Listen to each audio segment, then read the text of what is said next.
লজ্জার কিছুই নেই, গর্ব করে বলে যান না আপনার বাবা কৃষক। আসসালামু আলাইকুম বন্ধুরা, সবাই কেমন আছেন? আপনাদের মাঝে ছোট্ট একটা ভিডিও নিয়ে হাজির হয়ে গেলাম, সঙ্গেই থাকুন, ভালো লাগবে। কৃষক ভাইদের নিয়ে কিছু কথা বলতে চাই।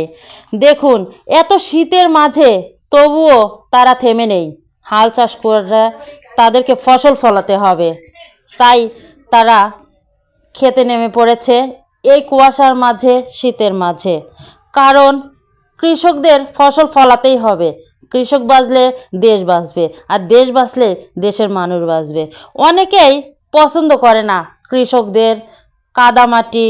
তাদেরকে বলতে চাই, যদি কৃষকরা না থাকতো তাহলে আমরা দুমুঠো পেট পুরো খেতেও পেতাম না।